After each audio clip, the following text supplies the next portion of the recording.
Salut les pirates. Alors, aujourd'hui on va parler de la nouvelle arme du SSG qui nous a été introduite dans le chapitre 1059, les Séraphimes.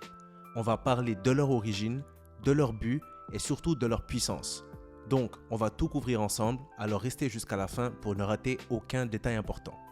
En attendant, avant de commencer, mettez un j'aime pour soutenir la chaîne, abonnez-vous pour rejoindre l'équipage et activez la cloche de notification pour ne rien rater de nos prochaines vidéos. On a aussi créé une deuxième chaîne, Manga Monde Off, où on va parler d'autres mangas comme Naruto, Bleach, My Hero Academia, Demon Slayer, L'Attaque des Titans et plein d'autres encore. Alors n'hésitez pas à aller vous abonner, le lien est en description et en commentaire pour les intéressés. On vous attend nombreux. Maintenant, passons au sujet de la vidéo. Alors, le chapitre 1059 nous a présenté le dernier modèle de Pacifista, l'arme censée remplacer les grands corsaires, les Séraphimes. Et autant dire qu'ils ont fait une grosse impression pendant le chapitre. Déjà, on remarque quelques détails évidents en les voyant. Ils ressemblent exactement aux corsaires. Ceux qui nous ont été montrés ressemblent plus précisément à Mihawk et Boa plus jeunes. Après, il faut dire que cette arme a été créée pour remplacer le système des corsaires. Donc je pense que le Dr Vegapunk a pris ça littéralement. Et il faut envisager aussi la possibilité qu'il existe plusieurs modèles représentant différents corsaires. Maintenant, la question, c'est est-ce qu'ils vont en faire à l'image de tous les corsaires ayant existé ou alors de seulement ceux qui étaient encore actifs juste avant l'abolition de ces derniers. En tout cas, la ressemblance est frappante et même dans les détails. On voit même celui représentant Mihawk avec une lame semblable à Yuru et celui représentant Boa avec exactement les mêmes boucles d'oreilles qu'elle. On voit aussi que les Séraphimes ont d'autres traits particuliers qui sont ceux présentés par les Lunaria, c'est-à-dire peau mate, ailes noires, cheveux blancs et une flamme dans le dos. On se rappelle que dans le flashback de King et Kaido, ils s'étaient rencontrés dans le laboratoire de Punk Hazard, expliquant les initiales PH inscrites sur les bâtiments lors du flashback. On sait que ce laboratoire était autrefois à Vegapunk et donc on peut en conclure qu'il est celui qui avait ordonné des tests sur King pour étudier la race Lunaria. C'est notamment à travers ses découvertes sur la génétique qu'il a pu isoler les pouvoirs du fruit du démon de Kaido afin de les reproduire. Et ce serait à travers ce même processus qu'il aurait recopié l'ADN Lunaria de King et l'aurait alors inséré dans les nouveaux Pacifista pour les modifier.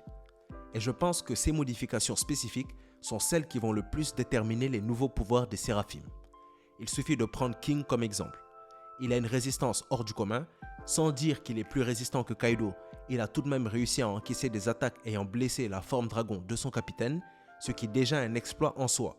Il s'est aussi pris certaines des attaques les plus puissantes de Zoro sans problème au début de leur combat. Donc, imaginez si cette résistance est donnée à un cyborg qui est déjà particulièrement résistant à l'origine. Et je pense que le chapitre a parfaitement illustré ça, étant donné que les Séraphimes ont réussi à quitter l'île après s'être frottés à Teach et les Kuja, et ça sans la moindre égratignure. King avait aussi la capacité de manier le feu à travers ses pouvoirs de Lunaria, donc on peut assumer qu'ils en seront sûrement aussi capables. Pour faire le point, les Séraphimes sont des armes redoutables. Dotés d'une résistance accrue grâce à leur ADN de Lunaria, ils ont aussi la capacité de tirer des lasers comme l'ancien modèle de Pacifista, ils sont aussi plus petits que ces derniers et donc plus mobiles, ils auraient potentiellement la capacité de manier le feu et ils possèdent une capacité destructive supérieure aux autres Pacifista. Par exemple, je rappelle que celui à l'image de Mihawk a réussi à couper une montagne d'un coup de sabre et a même impressionné Teach. C'est clairement une arme incroyable pour le gouvernement ainsi que pour la marine. Et je pense qu'encore une fois, cette arme vient vendre les talents d'un des plus grands mystères de One Piece et clairement l'homme le plus intelligent du monde, le Dr Vegapunk. Je suis impatient qu'il nous soit révélé et qu'on en apprenne plus sur ses plans mais aussi sur son passé. Il a quand même réussi à comprendre la science derrière les fruits du démon et l'ADN. Il a réussi à faire des copies de fruits du démon mais aussi à les faire ingérer à des objets. Il est bien évidemment celui à l'origine des Séraphimes et c'est aussi un expert sur le granit marin. Et je pense notamment que sa dernière innovation, les Séraphimes, de manière générale, sont une bonne chose pour la marine, mais aussi pour nous les fans. Parce que ça rééquilibre un peu les rapports de force entre marine et pirate. Et je vais vous expliquer pourquoi. Généralement, dans un shonen, ce qui nous fait apprécier un combat, c'est non seulement l'histoire qu'il raconte, mais aussi le risque qu'il détient, par le fait que même les plus puissants des protagonistes puissent perdre face aux antagonistes. Par exemple, dans Naruto, l'Akatsuki est une menace parce qu'il possède des membres capables de venir à bout même des Kage des villages. Ou pour Bleach, les Espadas sont craints parce que certains d'entre eux peuvent venir à bout des capitaines du Goté 13. Mais le problème avec la marine dans One Piece, c'est que leurs plus puissants guerriers, c'est-à-dire les amiraux, n'ont pas vraiment l'air de poser une menace réelle aux empereurs individuellement parlant, même s'ils peuvent rivaliser un court instant avec eux.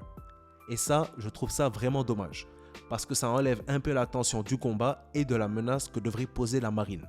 En gros, j'aurais préféré que les amiraux soient plus forts pour donner ce sentiment d'intimidation et pour ajouter de la tension lors des combats entre les grands pirates et ces derniers. Maintenant, je pense clairement qu'il y a des exceptions à cette règle, et je fais notamment référence à Akainu, dont l'auteur vante souvent la puissance, mais aussi Garp, qui à Marineford a envoyé Marco voler et a été appelé par l'auteur lui-même un des rivaux de Roger dans la saga Road to Laugh Tale. Il a également participé à la bataille contre les Rocks et sa puissance est respectée même par Roger lui-même. Maintenant, je ne dis pas que Garp est égal à Roger, mais je dis que Roger a reconnu sa puissance et la respecte. Et de la part du roi des pirates, ça veut en dire long. Donc, je pense clairement qu'Akainu et Garp font exception à la règle et se tiennent au-dessus des autres amiraux. Mais même avec eux, l'équilibre de force entre la marine et les pirates penche largement vers les pirates. Si les 4 empereurs décidaient de s'allier pour détruire la marine, ça serait réglé. Et c'est ça que je trouve dommage. Donc, c'est aussi pour ça que les séraphimes sont une bonne chose pour le manga, même si je pense pas, selon les éléments présentés, que ça suffira à rééquilibrer les forces, clairement. Mais ça va au moins diminuer un tout petit peu le déséquilibre et apporter plus de tension au combat entre les pirates et les marines. En tout cas, je suis vraiment pressé de voir ce que ces armes vont donner en bataille et j'aimerais bien les voir en 1 contre 1 contre un commandant d'empereur pour mieux évaluer leurs forces. Pour l'instant, sur ce qui nous a été montré, je pense qu'ils sont incroyablement forts, mais je ne les vois pas gagner contre un commandant digne de ce nom. Par contre, je pense que ces armes pourraient sérieusement mettre en difficulté un Tobiropo ou un commandant inférieur. Donc, autant dire que Nami et Usopp devraient les éviter. Mais je veux vos avis dessus. Est-ce que vous pensez que ces armes sont puissantes au point de pouvoir tenir tête à un premier ou un deuxième commandant? Ou est-ce que vous les mettriez sur l'échelle de puissance de One Piece? Qu'est-ce que vous avez pensé du 1059? Qu'est-ce que vous pensez du mystère autour du Dr Vegapunk? Donnez vos avis en commentaire qu'on en débatte. Du coup, si vous avez aimé la vidéo ou qu'elle vous a appris quelque chose, mettez un j'aime, n'hésitez pas à la partager, abonnez-vous pour rejoindre l'équipage et mettez la cloche pour ne rien rater de nos prochaines vidéos. N'oubliez pas d'aller vous abonner à notre deuxième chaîne, Manga Monde Off, pour plus de mangas. Lien en description et en commentaire pour les intéressés. On vous attend nombreux. C'était Manga Monde et comme d'habitude, c'était un plaisir de faire cette vidéo pour vous. À bientôt les pirates.